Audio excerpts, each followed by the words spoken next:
Hello అండి. ఎలా ఉన్నారు? ప్రీవియస్ షాట్‌లో చూసారు కదా! అబుదాబి లేవర్‌కొచ్చాను. సో, నైట్ రూమ్‌లోంచి వ్యూ చూసాం కదా! అదే అనమాట. ఇది మార్నింగ్. అక్కడ యార్డ్ ఉంది. బోలెడన్ని బోట్స్ అయితే పార్క్ చేసున్నాయి. సో, నెక్స్ట్ ఇంకా కన్నయ్యతో వీడియో కాల్ మాట్లాడాను. వాళ్ళ అమ్మమ్మ, తాతతో ఆడుకుంటూ ఉన్నాడు.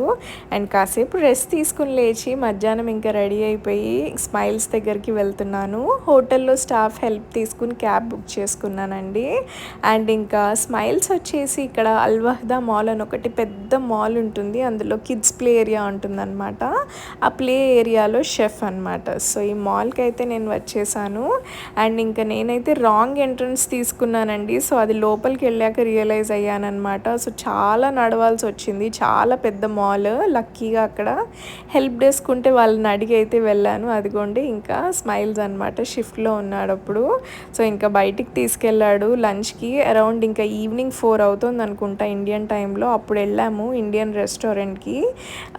కేరళ రెస్టారెంట్ అనమాట. సో ఇంకా పన్నీర్ బటర్ మసాలా, రోటీ, బిర్యానీ ఆర్డర్ చేసాము. వాళ్ళైతే డేట్స్ చట్నీ కూడా ఇచ్చారండి దాంతోపాటు. డిఫరెంట్గా ఫస్ట్ టైం ట్రై చేశాను నేను అది. అండ్ ఇంకా తినేసాక నెక్స్ట్ హోటల్కి అయితే వచ్చేసాము. చూడండి ఇదిగోండి ఇదే కదా యార్డ్. మనం పైనుంచి అదిగోండి హోటల్లో రూమ్లోంచి చూసామన్నమాట. సో అదే వ్యూ అనమాట. ఎన్ని ఉన్నాయో ఇక్కడైతే బోట్స్ అసలు పార్క్ చేసి. అండ్ ఇంకా కాసేపు అలా కబుర్లు చెప్పుకుంటూ కూర్చున్నాం. ఇదిగోండి ఈ పిల్ల అయితే వచ్చి నా పక్కన వచ్చి కూర్చుంది. దానికి నేను యాక్చువల్లీ బ్రౌనీ తీసుకున్నాను బయటికి వెళ్ళినప్పుడు. సో అది కాస్త పెట్టాను.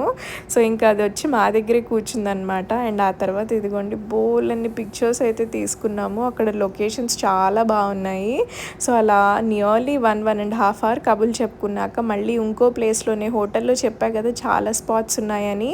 సో ఇది వచ్చేసి ప్రైవేట్ బీచ్ అనమాట హోటల్లోనే. సో ఇంకా ఈ సైడ్కి అయితే వచ్చాము. సో కాసేపు బీచ్లో కూడా అలా టైం స్పెండ్ చేసి ఇంకా నెక్స్ట్ స్మైల్స్ ఒక 3-4 అవర్స్ అయ్యాక వెళ్ళాడు. సో ఇంకా నేను వెళ్ళి ఇట్లా ఫ్లైట్కి అయితే రెడీ అయిపోయాను. ఇంకా రెడీ అయిపోయి ఇదిగోండి ఎయిర్పోర్ట్కి అయితే వచ్చా అనమాట. సో స్మైల్స్ మాటల్లో అయితే నాకు క్లియర్గా అర్థమైందండి. ఏ దేశంలో ఉండి ఎన్ని లక్షలు సంపాదిస్తున్నా మన ఇండియాలో మన ఫ్యామిలీ మధ్యలో మన వాళ్ళ మధ్యలో ఉండడమే వేరు. అసలు ఆనందమే వేరన్నమాట.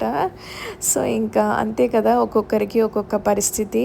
సో అలా ఒక సెక్టర్ అయితే నేను ఆపరేట్ చేసుకున్నాను. అబుదాబి నుంచి హైదరాబాద్కి వచ్చేసానండి. ఇదిగోండి 6 అయితే అవుతుందన్నమాట టైమ్. ఇంకా మార్నింగ్ సన్ రైజ్ అయ్యే టైంలో. సో ఇంకా ఇంటికి వెళ్ళేసరికి కన్నయ్య అయితే రెడీగా ఉన్నాడు గేట్ దగ్గర. అండ్ ఇదిగోండి నేను మాల్లో అయితే కొన్ని ఐటమ్స్ తీసుకున్నాను. కన్నయ్య కారు, అమ్మకి ఇదిగోండి ఈ వాలెట్, అండ్ నాన్నకి చాక్లెట్స్ తీసుకున్నాను అనమాట. సో అవైతే ఇచ్చేసాను.